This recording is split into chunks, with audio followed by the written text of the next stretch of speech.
going on, friends? My name is Tate, and welcome back to an episode of Pokemon Ruby and Sapphire. Last time left off, we made way here in Mossdeep City, and now in this part, we are going to take on the gym of Mossdeep City. So let's do it.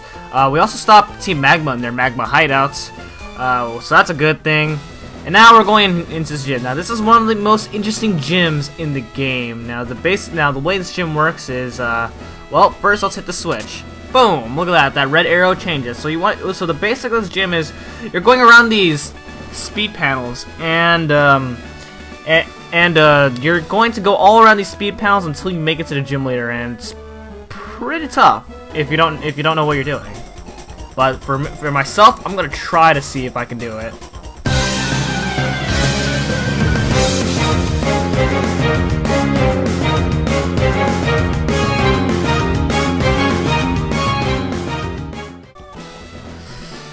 So this gym uses psychic types, so if you have dark types, this is pathetically easy. Or ghost types, but I would prefer dark types more. Alright, so let's go this way, so that way we can hit this switch.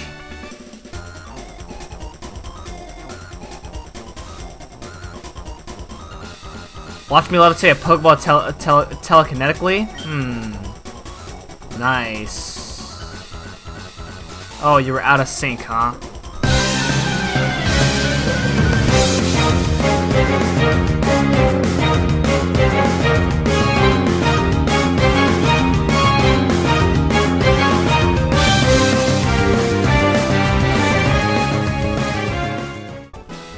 Alright, now let's go up this way, and all around in this huge circle.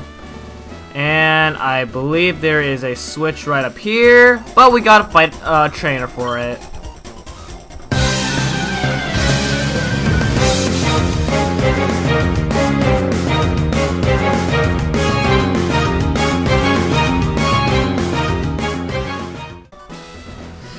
By the way, if you're playing Emerald, this gym has a huge makeover, so it is completely different in Emerald. The roads that you have traveled, what you have experienced, come at me with everything you've learned. Alright.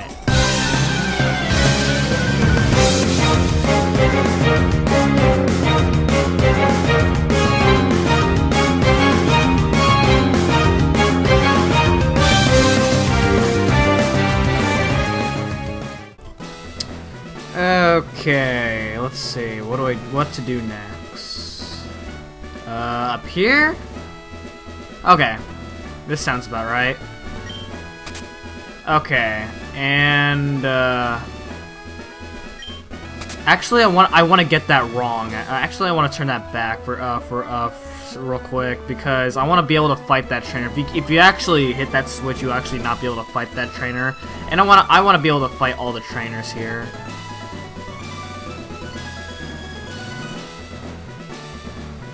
There we go.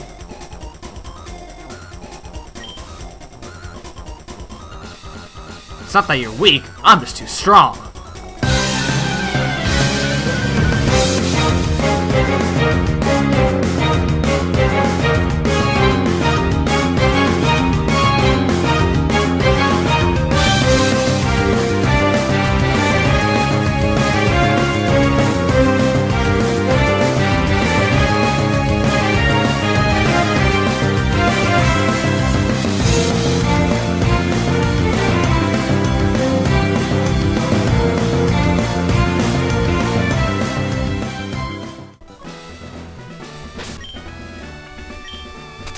Alright, now we can solve this gym.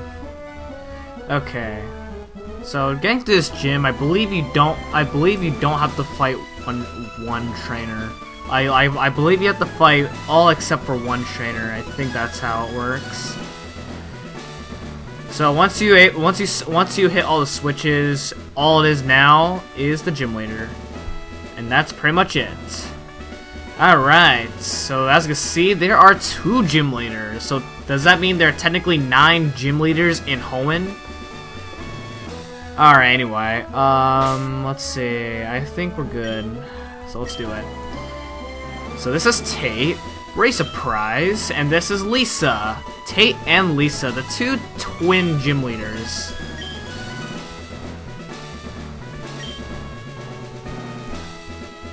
That's right, I can tell from the power of Psychic. All right. Now this battle is not so bad in this game. In Emerald though, they have a lot more Pokemon than just Lunatone and Solrock, so it's probably in Emerald one of the hardest gyms in the game. Plus they're so high powered too. Alright, so Tate and Lisa, they both have Lunatone and Solrock. Solrock is on level 42, Rock Psychic type with Light Screen, Psychic, Hypnosis, and Calm Mind. Solrock, on the other hand, is on level 42, Rock Psychic type with Sunny Day, Solar Beam, Psychic, and Flamethrower. Alright. Oh my god, so close. Alright. Well, that's not bad. So yeah, this is this is like if you know what you're doing in this battle, this is one of the easiest gyms in the game. In Emerald though, it is completely the opposite. So give it all you got. Also, they both have Levitate, so you cannot hit them with any ground move at all. And there we go. That was really, really easy. Oh my god. Wow. So that's Tate and Lisa. And with that, we get the Mind Badge. In Emerald, they use that one Psychic Flying type Pokemon that I cannot pronounce. Xatu. I do not know how to pronounce that. And then they use something else that I forgot. So that's pretty much it. And you can use this teleport right here to get out. And that's that. Alright, so now you have to go to Steven's house to get Dive, which I already did. In Emerald version, Team Magma will start causing trouble right after you complete the gym, and you would have to go over here in this museum to stop them. And then you get Dive. But let me heal up first. Okay, if you're wondering where you're supposed to go next, we have to go stop Team Magma / Team Aqua in an area called the C4 Caverns. But I am not going to do that because once you have Dive, you can pretty much go anywhere. So there's a lot of places to start off with by using Dive. First off, we're going to go over here. I taught Dive to Charles, which after the one point where we have to use Dive, I'm going to get rid of it. So Dive is going to be a temporary move for Charles, because Dive is just not that necessary in my opinion. Alright, anyway, so I taught, let's see.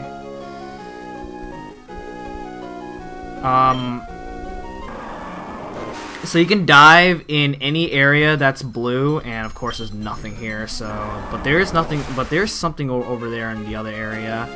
One thing to know is that when you're underwater, you don't run into any wild Pokemon, which is really weird to not run into any Pokemon underwater, but run into wild Pokemon when you're on water. Like, what's the logic in that at all? I don't get that. So yeah. Oh man, I keep on pressing the wrong button while I'm doing this.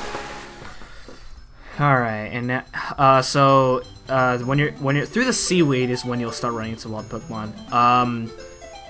So some Pokemon you can find by diving. You can find Chinchou's, which is water electric. It's a really good water electric type. It has it has some ability that heals up when hit by electric move. So that's a really good ability. So Chinchou's are pretty good to have. Another Pokemon you can find is you can find Clam Pearls, and then another one you can find is Relicants. I believe that's it. It's a rare Pokemon, which I would recommend you catch it at some point if you want to get all the legendaries in the game. Which I will catch a Relicanth off screen for that purpose. So okay. Anyway, okay, check those. And because there's a lot of diving spots, I'm gonna have to keep track on which stuff I've dived on and which stuff I have not. So, all right, not going down there just yet. I fought basically every single water trainer off screen, which is why I am such a high level right now. Plus, that training really did pay off, too. Okay, let's see. Nothing up there. Something over here, maybe?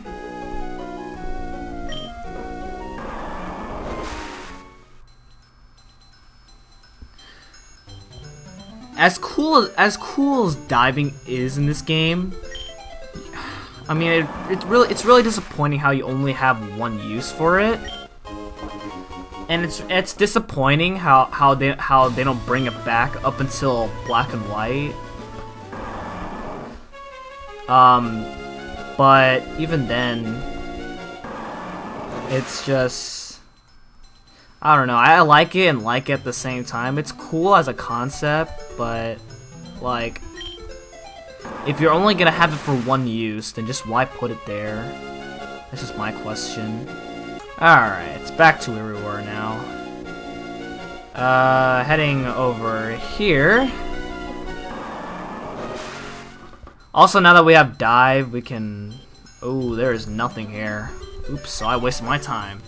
Also, now that we have dive, we can go back to the abandoned ship to, what's it called? Get to finish off everything that we can do there. You can get a pretty nice award for that. Right here, you can get yourself a heart scale, and then we shall continue making our way. Let's see, is there anything over here?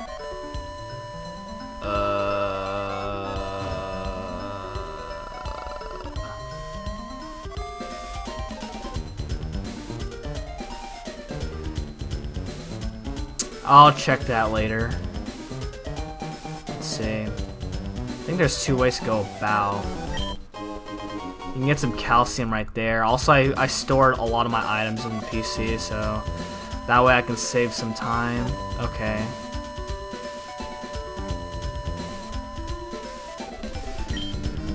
So this is a pretty big area right here.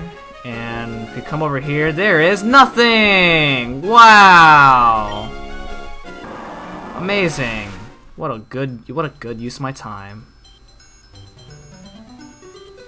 But however, there is something interesting coming up over here.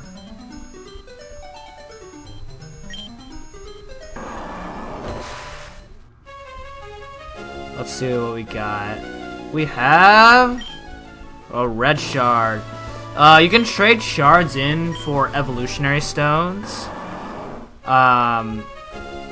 So that's if you want. So basically, green shard gives you leaf stone. Red shard gives you fire stone. Yellow shards give you thunder stones, and water or blue shards give you water stone. And if there's any other color that I missed, then you don't have to remind me, because I could probably look that up at some point. I used to think that shards are useless until I figured out you can get evolutionary stones from them. Alright, is there anything over here? I assume you already fought these trainers. Okay, anything over here? Yes, there is. There is... Carbos. Thank you very much. I really like the music. I really like the diving music. Now, diving in black and white is just really weird.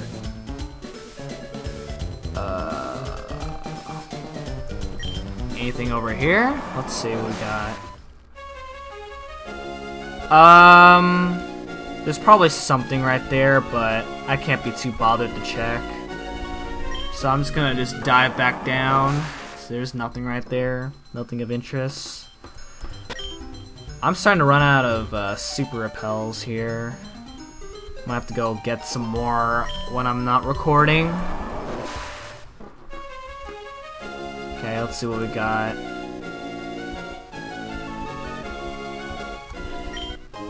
A blue shard, very nice.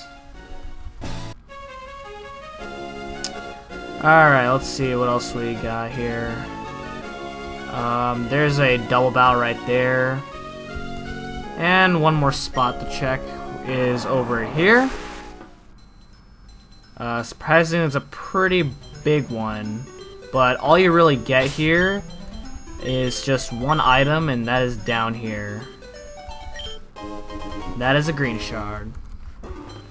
Alright, so we're pretty much done. And if there's anything that I miss, then I missed it. And I don't think I really want to go check because there's a lot of areas to check, so yeah.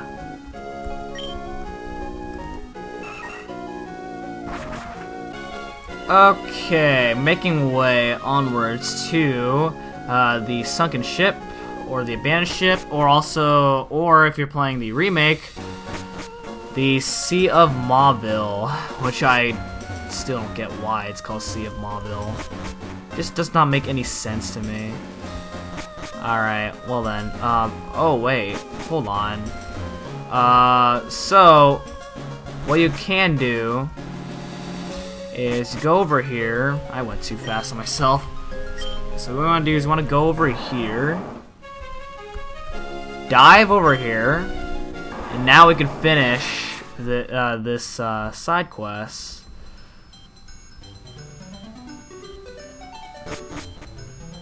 As you can see, we can dive up here in this room, and now, as you can see, we cannot go in any of these rooms except for room 3. As you can see, there's a sparkle.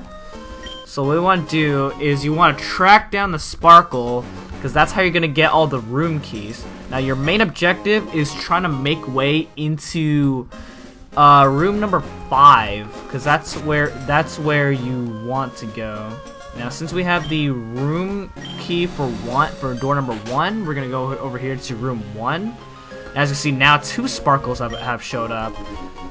You want to go for the one right here, because this one has room 4. Now, if you check the other one, it's just nothing. But you don't. But there's not really. You don't really get penalized for that. All right, so that's room number 4. Oh, that's room 6. Okay. These are not RNG based. So you can, so this is always the same. So room 6 right here is in the trash can.